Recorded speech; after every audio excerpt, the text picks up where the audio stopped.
Hi everyone! I thought I would put together this video to walk you through the whole process of this painting and what I wanted to achieve with it, my thoughts and all of that. So here we are. I started sketching Procreate with colors and just very rough shapes, and then I put it into paper on my sketchbook. I didn't have a clear reference, which is what I normally try to have because it is a lot easier to work from it than if you don't have any. I struggle with perfectionism, and I always did. It's something that I'm constantly working on, and sometimes I get better, sometimes it gets worse, but I hate that it stops me from doing things that I want to do just because of the fear of failure. So with this painting, I decided that it's just a painting for fun, to try, that the end result didn't really matter. So I tried to give myself permission for playing. I don't always do, I rarely do, not even in my sketchbook. I still have this mindset that even my sketchbook has to look pretty, so it's not very easy for me. So I started on my sketchbook, I started on Procreate, but then quickly moved on to my sketchbook. There's something really nice about traditional media and just putting things into paper and then erasing and then putting them again, which is basically what I'm doing here. I looked online at some photos and something, but nothing was close to what I wanted, so you will see me here fixing the face multiple times and everything else. Erasing, putting back and forth, until I was sort of happy with it. The main goal of this was to keep going despite it not be 100% perfect or accurate, anatomically correct, with good lighting or anything. I just wanted to paint. After I was okay with the sketch, kinda, I moved it back to Procreate and then I worked on it a little bit more, refine it. I don't like to draw on Pastelmat paper, so I printed it to scale and trace it. I know some of you have asked me how I transfer my drawings, so this is how I do it.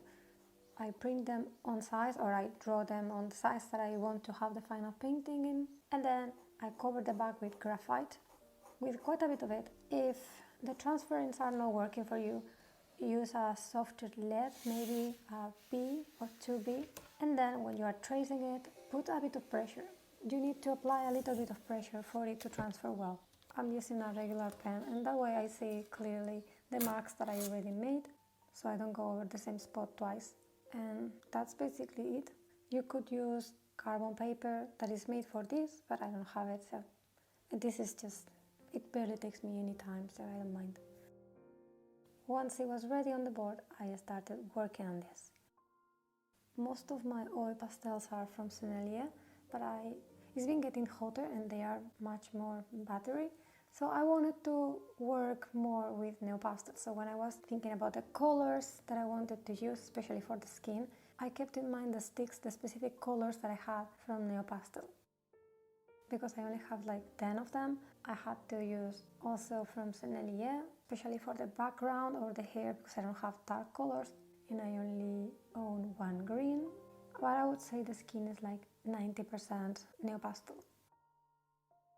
And that was also part of the fun, part of why I wanted to paint this. It was to work a bit more with Neopastel and just feel the differences and all of that. I wanted to play with the oil pastels, so that was fun. I really tried this time not to worry about the outcome. To begin with, it was much larger than what I normally paint. Most of the paintings that you see are like 25 per 32 or so, or 24 per 30 centimeters. And this one was, I don't know, I'll have to check it. Not twice as large, but almost, I think. So yeah. The other thing I usually have, before I start painting, I have a very clear image of what I want, either because I use reference that I found or shoot or created myself. I already paint my painting before on Procreate and then I use it as a reference for my traditional media painting. So first digital and then traditional. I do that quite often. But this time I did not, and Well, I wanted to experiment with textures and maybe incorporating a bit more of semi-abstract parts, especially for the grass and the flowers, and I don't know, it was a bit messy, but I tried to let go and not to worry about it too much. In the end, I actually like the painting. There are always things that can be improved, like with any other, but I'm happy with it. I'm also happy that I got to enjoy the process. Sometimes I put so much pressure on myself that I don't even enjoy the painting itself. But this time I did, so that's nice. I want to work as well on loosen up a bit. I've been doing that over time, but it still is far from loose. I'm trying to move away from hyper-realism to realism, to incorporating some abstractions in some parts. Yeah, I think I'm getting there. I'm trying to find that balance. I don't like super abstract things, but also not extremely detailed. And maybe that's why I'm gravitating towards the oil pastels, or even my soft pastels are not super detailed. Some parts, yes, like eyelashes, eyebrows, but they're specific. Not everything is 100% detail work. So maybe that's why I feel drawn towards the oil pastels, because they don't allow for a lot of detail to begin with. Although these Neopastels kinda do, they're right. They are not color pencils. I don't know, let me know what you think. I find interesting using different brands because they create a different finish or texture. That's quite interesting because I don't have a lot of experience with the Neopastels.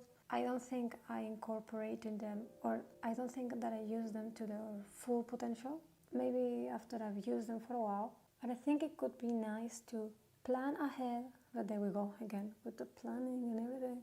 But well, it could be nice to plan ahead where I want to use those or where I want to use Sennelier to create texture and maybe a little bit of volume.